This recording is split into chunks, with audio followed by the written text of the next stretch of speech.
Hello, everyone, and welcome back to another episode of the Sporting Fans Podcast.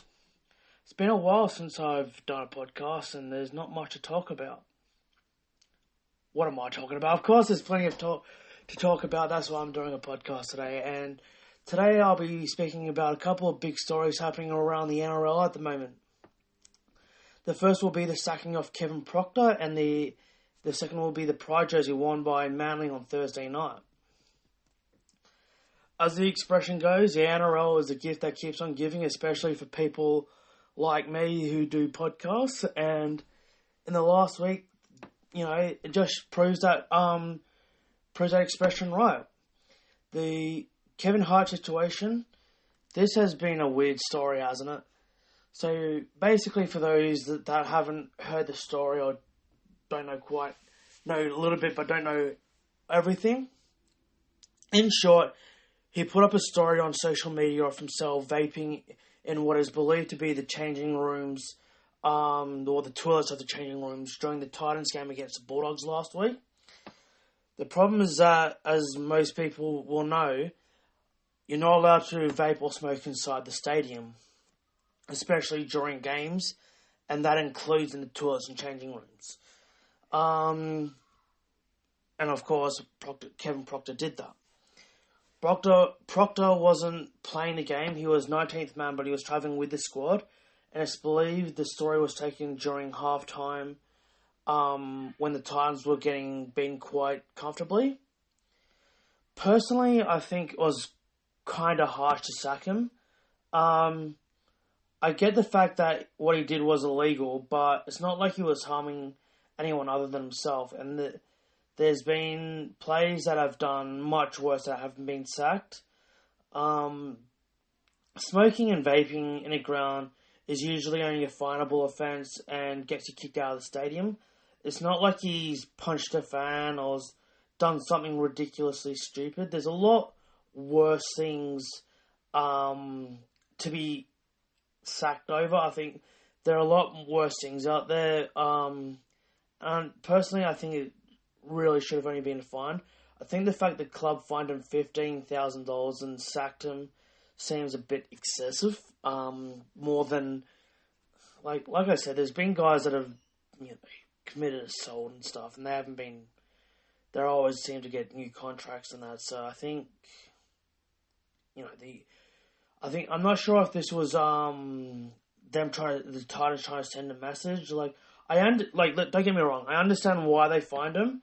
And I could even understand if they stood him down. But to sack a bloke over it seems like they wanted to more send a message that even if you're a senior player like him, we can cut you at any moment. I think it could also be that he's on a big contract. As much as his contract ends, I believe, his contract was supposed to end at the end of the year. They may have just wanted to cut him loose early, to free up a little bit of cash, because he would be on a big contract, and since he hasn't been playing since round, I believe got dropped after the round 9 game and hasn't played in first grade since. So it might be more that the Titans wanted to free up some cash, get rid of someone that's on big money, so potentially for next year they can bring somebody else in, or even in the last few games of the year. I think to avoid the wooden spoon. I think it's more the latter, because to sack a bloke over vaping seems kind of harsh. It seems like they were looking for an excuse to get rid of him rather than, and this was simply the excuse that they needed to get rid of him. It'll be interesting to see what actually happens to Proctor now, where he goes, and to see where he goes from here. He's a bloke that has a lot of experience at the NRL level. He's played over 280 games in the NRL. He's won a premiership with Melbourne in 2012, and he has played quite a bit for the Kiwis. He's played for them on multiple occasions. But counting against all that is that he's 33 years old, and he couldn't get a game with a team that's now running last after the Tigers win last night. So 33, it's usually when a bloke usually comes towards the end of his career. So, really, I can't really see him getting another gig in the NRL simply because of his age. At best, if he's lucky, he might get a 1-year contract somewhere, especially at a team that might be down near the bottom this year, maybe someone like the Tigers or something. But I think it's much more likely that he will, if he wants to continue his career, that he has to get a contract in England to play in the Super League. Or alternatively, if he doesn't want to move to Europe, or simply he just doesn't get a contract over there, he might just call it quits. It will be interesting to see what he will do. At his peak, he was definitely one of the best back rowers in the game. Potentially, he could go back to New Zealand and do some coaching and or scout work for an NRL team or NRL teams, because there seems to be a lot of quality players coming over from New Zealand into the NRL in the last, especially they've always had good players, but it seems like in the last few years there's a lot more players coming from New Zealand. Well, obviously rugby union is still by far the biggest game in New Zealand. It seems that more players are willing to give league a go, and having a high-profile person like Kevin Proctor doing coaching and being a scout could really help the game over there. And it could definitely use a boost from someone like him. Alternatively, he might go to another, leave the game entirely and do his own thing. I'm not sure if he has his own business outside of football. I'm not sure if he's done a trade or any qualification out during his time in the NRL.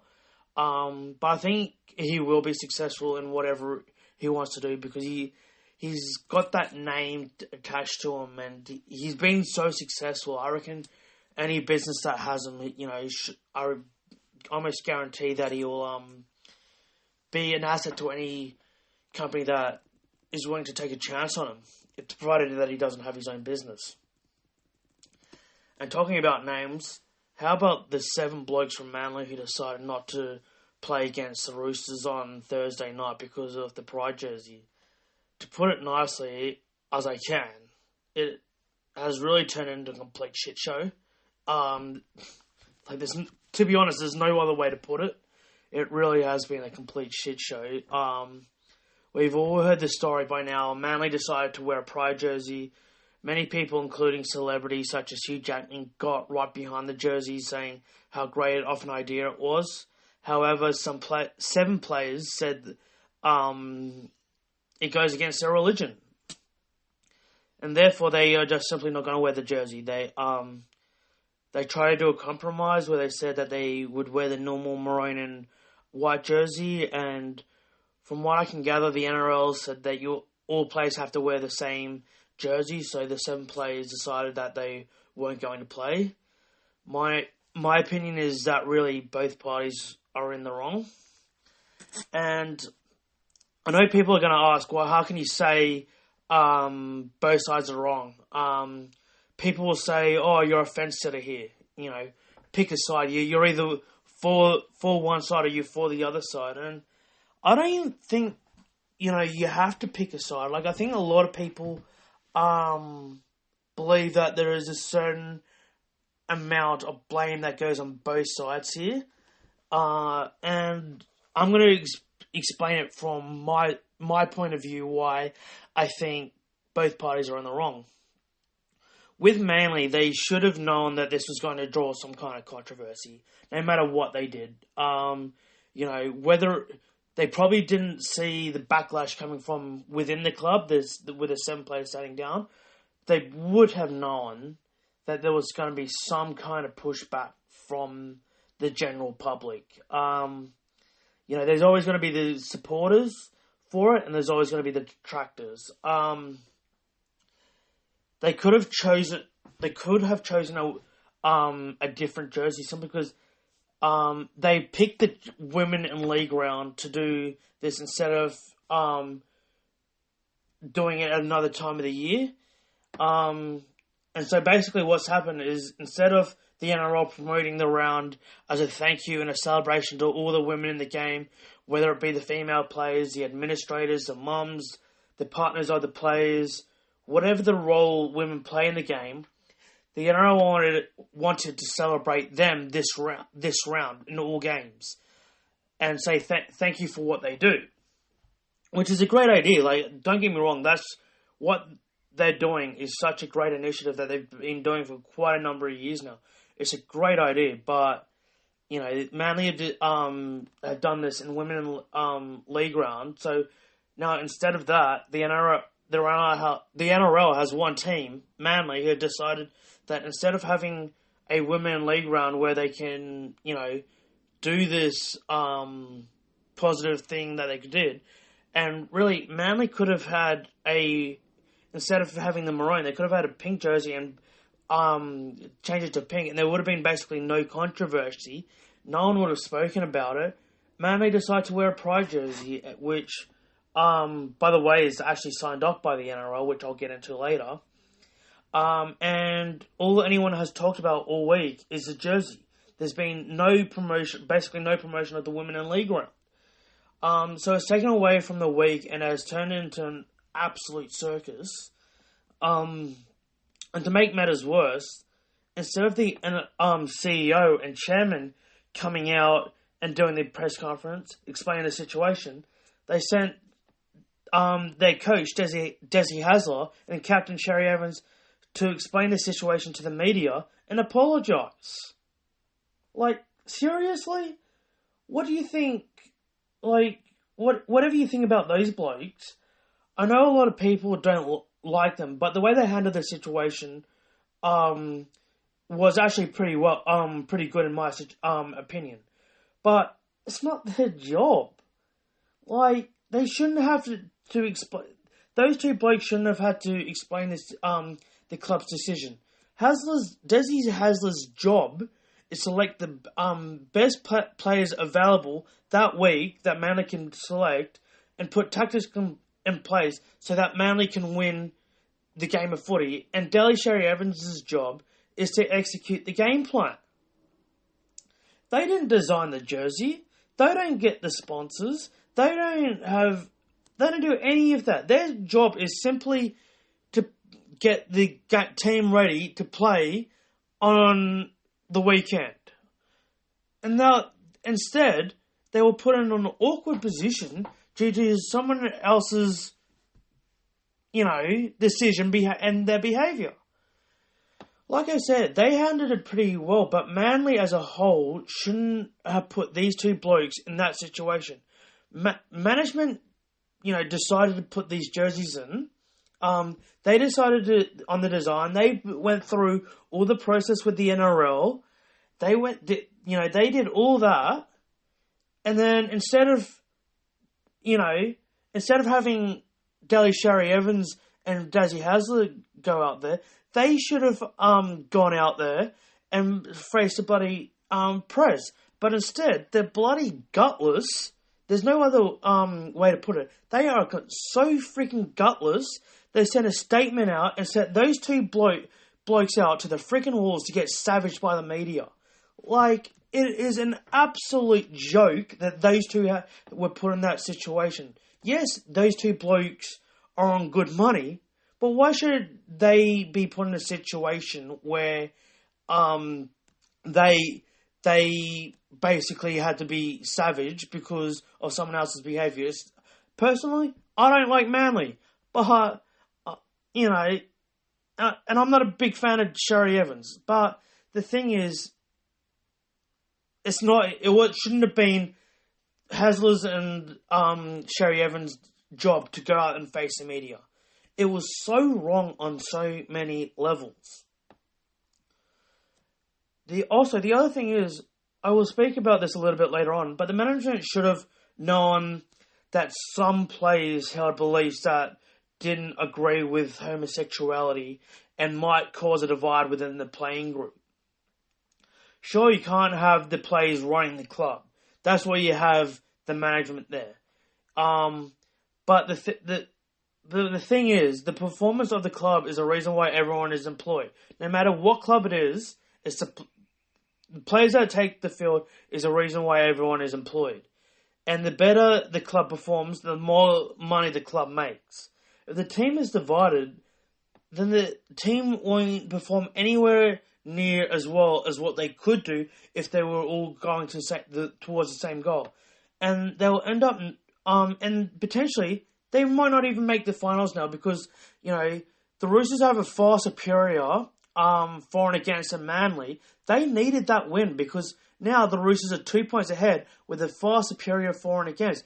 They won't get in if they on the same amount of points as the Roosters. Like if Manly and the Roosters are 8th and 9th at the end of the year, and they're on the same amount of competition points, the Roosters will make the finals because of their for and against.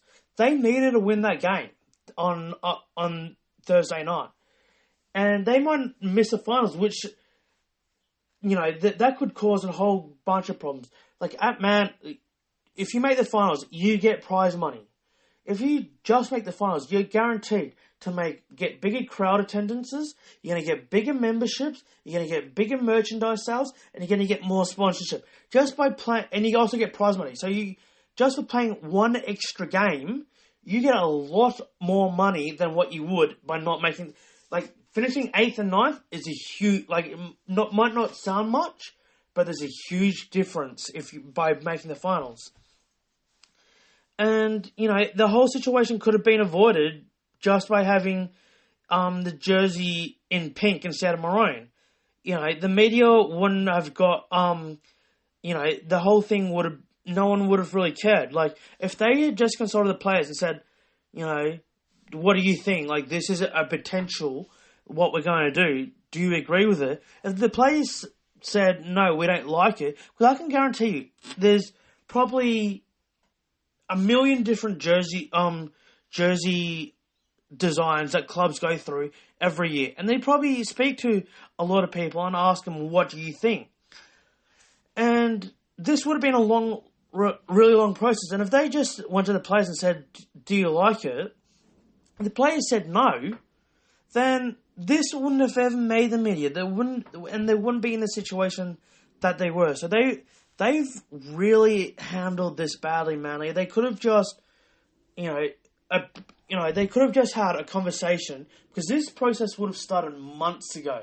It's not they just decided to, on Friday last week, that they're going to have this jersey for the Thursday night game against the Roosters. They wouldn't have done this in a week. They would have, they would have had to gone through the whole design process. They would have had to go to sponsors. They would have had to go to the whoever makes their jerseys.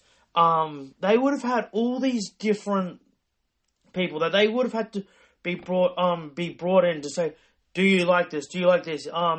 And a lot of people would have had the say in it. Then after they finish the design, it then has to go to the NRL. Then the NRL has to tick off on it. Then they had to send it to the jersey manufacturer. Then the jersey manufacturer has to make the jersey, and then they have to send it to the club, which would have probably arrived on Monday morning. So this literally would have been spoken about. Probably, bare minimum, I reckon, would have been going since the start of the season. It probably would have even been before the season even started. It could have started literally when the draw came out, whenever the draw comes out, like November or something, whenever it does, November, December. It could have literally taken, 7, 8, 9 months to get this all approved, ticked off, going through from the design stage to the game day. It could have literally taken that long. And it could have easily been all fixed if they just had a conversation, a 2-minute conversation with the players. It could have quite easily been sorted very easily by just simply talking to somebody. And the other thing, as I was saying there, the NRL has to tick off on it. They've been very pretty quiet during the situation. The NRL itself has a role in this because, as I said, they had to sign off the jersey. No team is allowed to run out in whether it be, I think it's even the trials, no team's allowed to run out in a jersey that isn't approved by the NRL in case there's something offensive on the jersey. This is what I don't understand. It wouldn't have taken the NRL much to go to the Players Association or the Manly players themselves and ask, "What do you think? Have you had a conversation with your club? What do you think about this? Will this cause a problem?"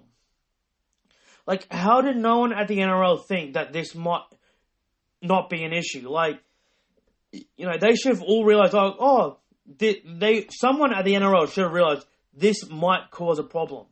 Let's speak to bare minimum, speak to the Players Association. I think that someone at the NRL needs to come out and answer some tough questions as well. Not just the Manly management. It also needs to come from the tops at the NRL. As I said, Manly management they're dodging questions, but I think the NRL are also dodging them. Why is no one asking someone at the NRL, whether it be Peter V'landys or Andrew Apto, who's the CEO, or whoever the chief brand officer or marketing manager is at the NRL? Why is no one asking them who signed off on the jersey?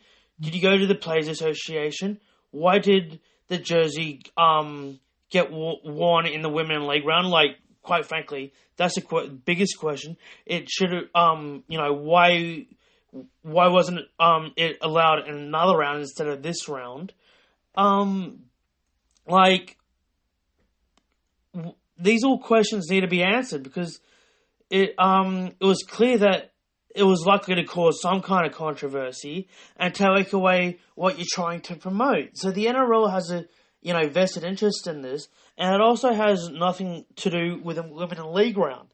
Yes, I believe that a lot of people brought pride flags to to Brookvale on Thursday night, and they did get some promotion out of it, but there needs to be a question as to why a discussion wasn't there. These are the type of questions that need to be asked to the higher ups of the NRL, because all I've heard from the NRL is V'landys essentially saying it's disappointing that the jersey has caused this kind of this division. That wasn't the intention, and we want to be an inclusive game for everyone. Well, I'm sorry, but for starters, what do you think was going to happen when it was signed off? And secondly, for those, those are not the kind of statements we really want right now. We want to know a little bit more from you, Peter V'landys, and we want to know a lot more from the NRL. Like, we want answers.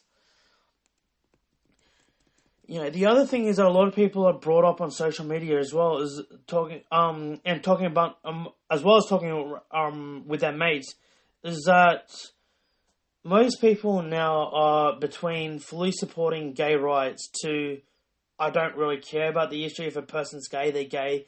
Doesn't really affect my life, so whatever, I don't care.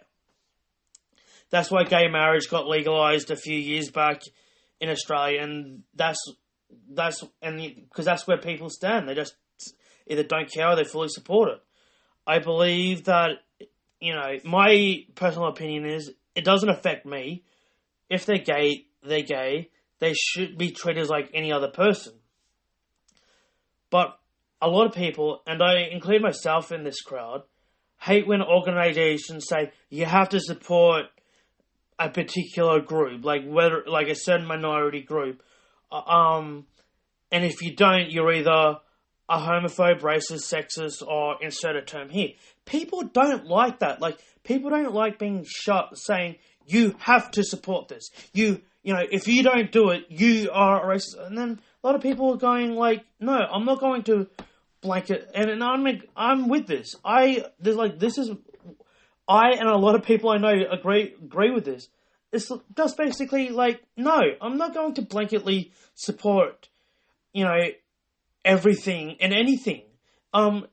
in a particular group. Like, I might agree that, yes, I believe that gay people should be married. Like, if they want to get married, yes.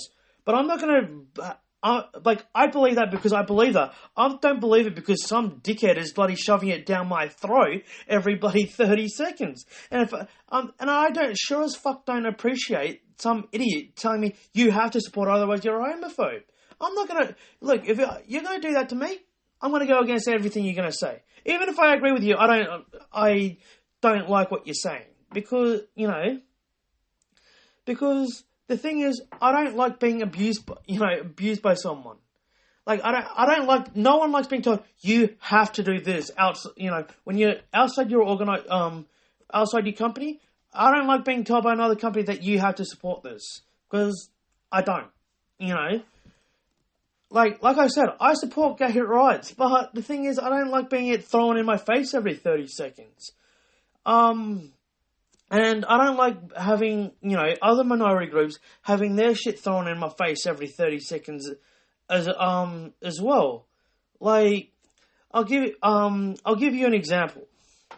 My best mate belongs to a minority group, right? I'm not going to say what minority group he belongs to. He's not part of the gay community, but he is a minority in this country. And I was speaking to him earlier in the week when this whole thing with Manly first hit the headlines. I said to him, like, look, I hate when these minority groups, buddy, just try to ram their point down everyone's throat. Like, and I said to him, like, I'm mates with you simply because I think you're a good bloke. I don't care that you belong to a minority group. And I don't like you. Like, the reason why I like you, it's got nothing to do with the fact that you belong to a minority group. The reason why we get along is because we have similar interests and we like hanging out. It's got nothing to do with the fact that you belong to a minority group. The second someone says that you have to... Like, if you came up to me and said, you have to like me because I belong to this minority group, I'm not going to like you. And I said that to him. Like... you don't have to like everyone and everything about a certain group. People will start questioning, if you say you have to, people will start questioning as to why I have to like that group. And, and if you're just something because, you're a racist or a homophobe, well, people go, well, you need to come up with a better reasoning why that is. That, like, for example, with a perfect good example of that is, when all the women rights first started coming out, right? They originally were like, if you don't support us, you're a sexist, right? If you're against, if you block this, you're a sexist, and you're a woman hating, dickhead and all this kind of garbage, right? But then a lot of blokes were like, well, get fucked. I'm not going to support you for that. And then that's why a lot of women turned off those women rights things, because they were just saying, if you don't support us, you're a hater. But then they actually then they got better at promoting it, right? They said, well, the reason why we should have these rights is because, even if we work bare minimum part-time, it means that we get a little bit more money coming in to the household. We can have a little bit more, money so that we can spend on different things, such as we can spend a little bit more on a holiday. We can have a better holiday. Instead of going only for a week, 2 or 3 days, we might be able to go to a week. We could go have a longer holiday. We could have a better holiday. We could do more activities when we're on a holiday. We could afford, instead of getting a second-hand vehicle, we can get a new vehicle. We can get a better TV. We can get, so they turned it into a positive, saying, like, look, if we got the job, we have more disposable income. That means, and we also contribute to the society. We also paying tax, so there's also, that means we can get, better roads and we get more infrastructure. They turned it into a positive, right? That's what, so, they got away from this, if you don't support us, you're a sect. They got away from that. They got away from that crap. And then when they got away from that crap, more and more people started supporting them, and that's why we're in the situation that we are now, with no one even yes, there is a ways to go, but we've come a long way from where we used to be, and that's what these I know the women's march, women in general are not a minority, right? They're 50% of the population, but it's the same kind of thing. They were fighting for their rights, but they turned it into a positive. And that's what these minority groups need to do. But the thing is that there's a major difference from what the women in league round it actually represents and what the pride is. Because the women in league round is actually saying, look, women play a major role in the NRL. From what I was saying earlier, they're administrators, they're partners. You got the mums. They drive the kids to the game. They run the barbecue. On game day, they wash the jerseys. They do all this kind of stuff, right? And that's what. But the thing is, a lot of the other minority groups, like the gays, they are not huge. They're not huge on that. Yes, there are gay clubs, and if you want to say let's celebrate the gay clubs and let's celebrate the gay players, there's always going to be pushback to that. But if you do that and show the contribution, that they've had, a lot more people will be willing to accept it than just saying you have to accept it, otherwise you're a homophobe. Because once you say that, people are just going to turn off. People are going to turn off and say, your argument's bullshit and I don't like it. There are better ways to promote. In my opinion, there are better ways to promote the gay message than what they're currently doing. Because the way they're doing more harm than good. People are just going to turn off. People are going to be more homophobic by what they're doing. People don't like being told, this kind of this. And the other thing is, by doing what they're doing, especially if you're part of that minority, they're going, if you don't like us because I belong to this particular minority group. It's just no, I don't like you because you're a fucking dickhead.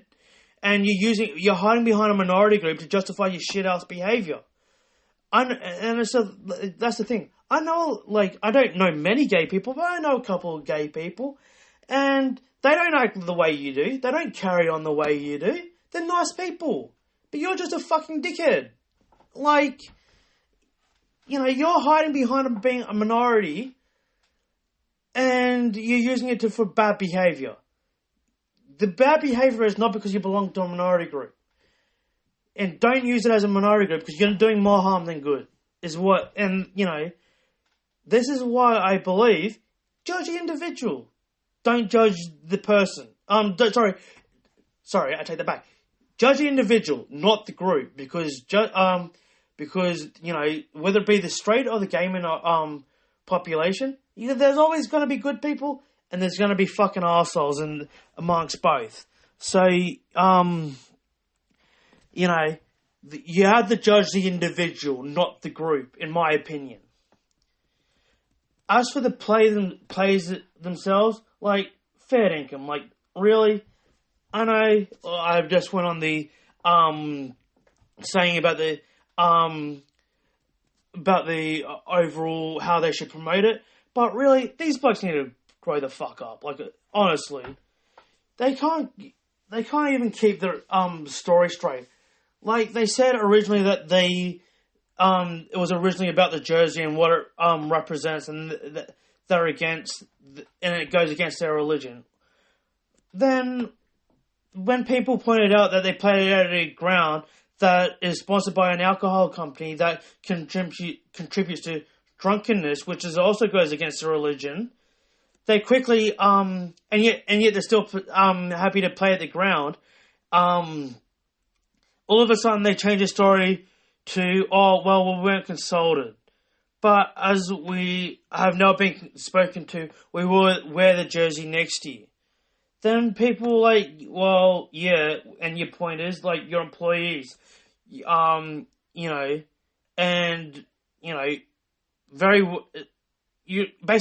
very well paid employees. Get over it. Get over yourselves. Management at a business doesn't need to tell you everything that goes on in a business. They just need yes, Manly should have told you that what they're doing, but they don't need to tell you everything that's going on, or what they're going to do. You don't always have to have a say. Yes, you can, raise an objection saying, I don't like it, but you need to move on. Like, saying, oh, I'm against it, my religion's against it. This is what I was just saying a second ago. Judge the individual, not the group. 99%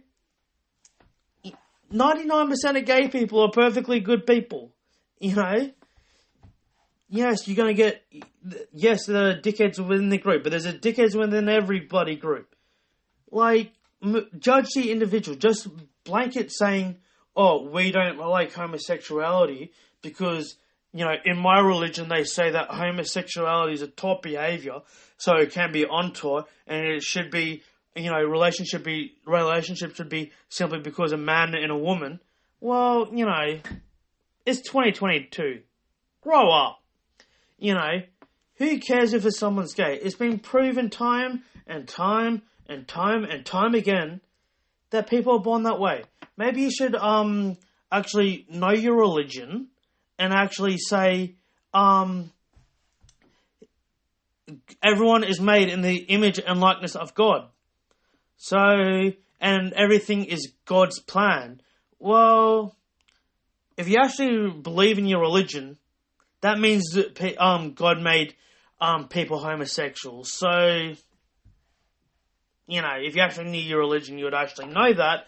But, these blokes just seem to pick and choose what they actually want to believe in. And, they don't, instead of actually saying, instead of believing in everything, they just pick and choose the little bits that is convenient to justify their bloody homophobia. And the other thing that has come to light in this situation that has been raised, but that the players are not playing, is that that a lot of people have actually, and I actually agree with this, the players could have potentially, and I would like to actually speak to a lawyer on this, the players could have actually breached their contracts, simply because they're employed to play rugby league. And if they're injured or suspended, yes, then they're out. But if they're not injured or suspended, they have to play. And the jersey that the teams wear is a work uniform. So by them saying, we're not going to wear that jersey, we're not going to play, they're basically saying, we're not wearing a work uniform, and we don't like the work uniform, we're not playing. So a lot of people have actually believe that Manly might have grounds to terminate their contracts. Obviously, Manly haven't done that, and they're not going to do that, because it involves 7 players, and some of them are their best players, and they can't easily replace them. But I reckon it would be actually an interesting court case, if it was only 1 or 2 players that said we're not playing because of the jersey, and the club said, you play or you're fired. And if they don't play, then they fire them. Obviously, it will go to court because of unfair dismissal, but I reckon it could be actually a really interesting case study, because to see where the course, like the way that it would be decided, because the defences would be pretty obvious to everyone. Manly would say that the jersey, we pay them to play on a weekend. We pay them to wear in the jersey is our work uniform, similar to, the barristers have to wear, the wig and the gowns and all that, or it'd be like, the guy at Coles and Woolies or a guy in a factory, saying like, if you work in Coles or Woolies, you have to wear a Woolies or Coles uniform, depending where you work, or, in a factory, you might have to wear, steel cap boots in case something falls or whatever. You had to wear particular footwear and you had to wear particular protection. And if you don't wear that, you're not working. You can get fired. So Manly's defense would be basically saying, player refused to wear the work uniform as part of their employment. They weren't injured and they weren't suspended, and therefore, it ended up costing us game. It ended up costing us. It potentially could. If we won that game, we could have potentially made the finals. Therefore, it cost us money by them doing that. They were in a key position, and we decided to sack them. Whereas, obviously the players, they'll use a similar kind of situation, a defense as Israel Folau, did when he got sacked from the Australian rugby. They will say, well, they sacked me because of my religious beliefs, it's unfair dismissal. You're allowed to have religious beliefs, and they sacked me because of it. I reckon this would be actually it would be really interesting to see where it will end up, because this is quite a different case to the Israel Folau one. Because I think personally, as much as Israel Folau breached the Australian rugby code of conduct and social media policy by putting out the garbage that he put out, I reckon Manly would have a better case here, simply because it's a jersey and a work uniform, and they refuse to wear it. But the other defence that the Manly players will say, like, look, it's not our typical work uniform, and we said we wanted to use a particular work uniform, and they refused to do it. So it could be... I reckon it would have been a real interesting case study to see where it all ended up, if it did go to court. So who really knows which way it would go? Like, it'd be a tight case, and I reckon it could go on for a while. Manning would probably end up settling, but I reckon they would have a pretty good case if they wanted to fight it. But yeah, I'm interested to hear what everyone else thinks about this. This is a pretty controversial topic. Obviously with Kevin Proctor getting fired over the vapes, do we reckon he should have been sacked, or do we reckon he should have been stood down and fined? Do we reckon he should have even got a punishment? He should have just copped the stadium fine and that was it. I've made my opinions clear. I don't think he should have been sacked. Some may think that he should have been sacked, but I'm interested to hear what you believe. And then obviously with this Pride jersey, I'm interested to hear what you believe.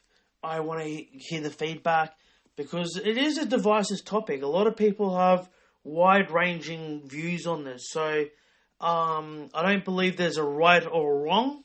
It just, everyone has a difference of opinion. So, I'm interested to hear what you think. Thanks for listening, and until next time, have a good one.